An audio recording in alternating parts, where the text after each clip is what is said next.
My soul is overwhelmed with sorrow to the point of death. Stay here and keep watch with me.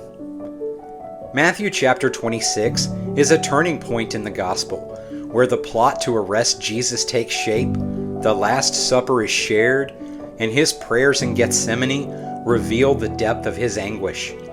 This chapter sets the stage for the events of his trial and crucifixion, offering profound lessons about love, betrayal, and submission to God's will.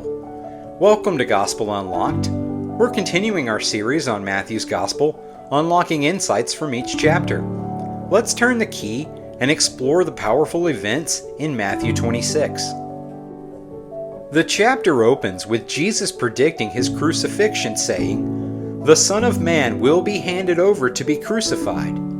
Meanwhile, the chief priests and elders conspire to arrest him secretly to avoid stirring up the crowds. Amid this tension, a moment of devotion shines. While Jesus is in Bethany, a woman pours expensive perfume on him. The disciples criticize her, calling it wasteful, but Jesus defends her, saying, "She has done a beautiful thing for me. She poured this perfume on my body to prepare me for burial." This act of love contrasts sharply with the betrayal that follows, as Judas agrees to hand Jesus over for 30 pieces of silver. In this, we see a choice: to honor Jesus with our lives or to turn away for temporary gain. During the Passover meal, Jesus shares a profound moment with his disciples. He predicts, "One of you will betray me," leaving them deeply distressed. Then, Jesus takes bread, gives thanks, and breaks it, saying, "Take and eat. This is my body." He takes the cup, saying, "Drink from it, all of you. This is my blood of the covenant, which is poured out for many for the forgiveness of sins." This institution of the Lord's Supper becomes a cornerstone of Christian worship, reminding us of Jesus' sacrifice and the new covenant established through his blood. Even as betrayal looms, Jesus demonstrates his love and commitment to his disciples. After the meal, Jesus and his disciples go to the Garden of Gethsemane. He asks Peter, James, and John to keep watch with him, saying, "My soul is overwhelmed with sorrow to the point of death." In agony, Jesus prays, "My Father, if it is possible, may this cup be taken from me, yet not as I will, but as you will." This prayer reveals both his humanity and his submission to our Father's plan.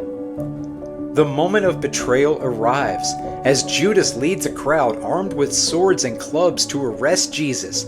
He identifies him with a kiss, and Jesus is taken into custody. Jesus' willingness to submit, even in the face of unimaginable suffering, is a profound example of obedience and trust in God. Jesus is brought before Caiaphas and the Sanhedrin. False witnesses testify against him, but their accusations don't align. Finally, the high priest asks Jesus, "Are you the Messiah, the Son of God?" Jesus responds, "You have said so, but I say to all of you, from now on you will see the Son of Man sitting at the right hand of the Mighty One and coming on the clouds of heaven."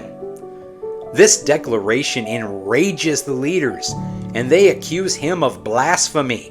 Sentencing him to death, they spit on him, strike him, and mock him, revealing the extent of their rejection.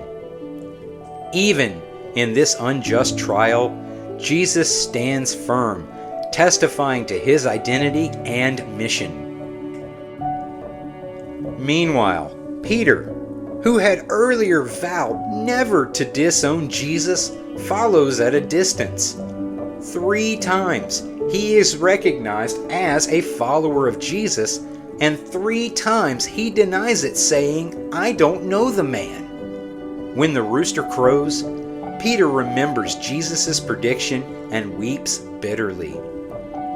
Peter's denial is a sobering reminder of human weakness, but it also sets the stage for the grace and restoration that Jesus will later offer. Even when we falter, Jesus' love and forgiveness remain constant.